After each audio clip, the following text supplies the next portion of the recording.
Comme beaucoup d'hommes, Victor Johnston passe le plus de temps possible à regarder de jolies femmes. Mais pour lui, il s'agit d'une recherche scientifique qui s'inscrit dans son effort pour comprendre les racines de l'évolution de la beauté.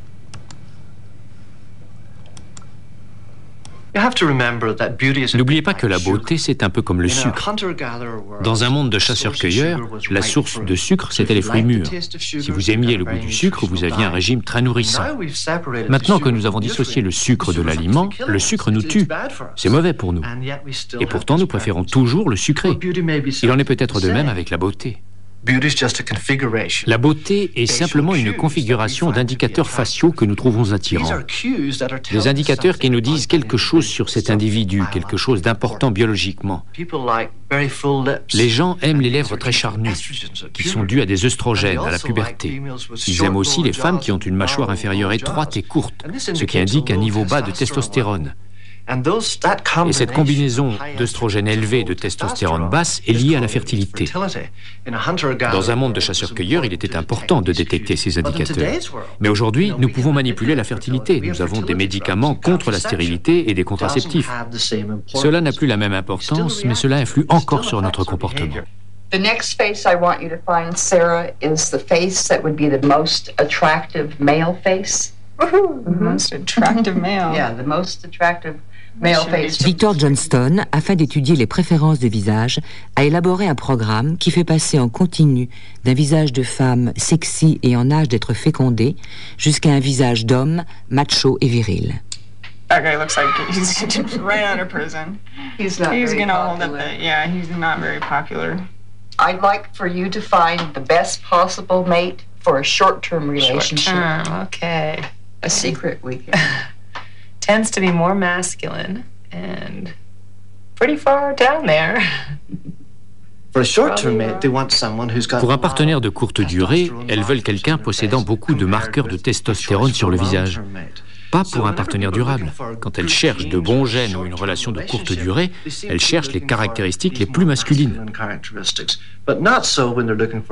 Mais pour un partenaire durable, elles cherchent une personne aux traits plus doux.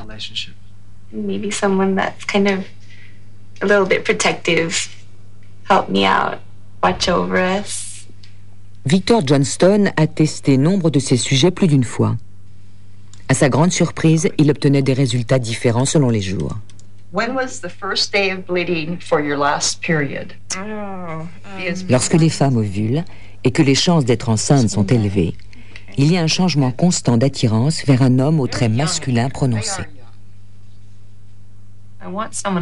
Comme pour les oiseaux chanteurs, c'est à ce moment que l'attrait inconscient des bons gènes est le plus fort.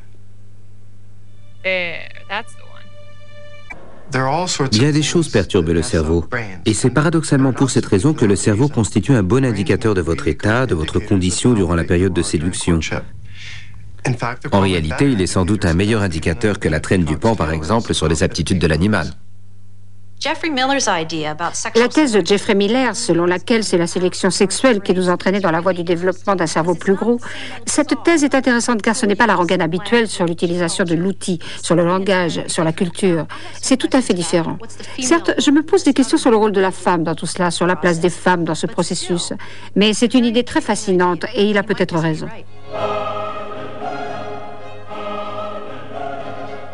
Jeffrey Miller ne fait que commencer lorsqu'il affirme que la taille de notre cerveau peut être attribuée au choix sexuel de nos ancêtres. Il est également convaincu que l'expression artistique, aussi sublime soit-elle, trouve ses racines dans notre désir d'impressionner le sexe opposé. Et cela inclut la musique, la peinture, la poésie, la rhétorique et même un sens de l'humour développé. Selon Jeffrey Miller, tout cela a ses origines dans les instincts que nous déployons dans nos parades sexuelles. Lorsque les gens produisent des manifestations d'ordre culturel, ce qu'ils font en fait est l'exercice de ces instincts sexuels destinés à impressionner le sexe opposé. Ils ne le font pas consciemment, mais ils investissent dans leurs produits un tas d'informations sur eux-mêmes. Beaucoup de gens sont choqués par cette idée que la culture est là pour attirer les partenaires sexuels. Ils trouvent cela dégradant, comme si le sexe était sale et la culture propre et qu'il fallait séparer les deux. Je crois que c'est une grosse erreur. Je crois que la capacité pour la créativité artistique existe parce que nos ancêtres l'appréciaient lorsqu'ils faisaient leurs choix sexuels.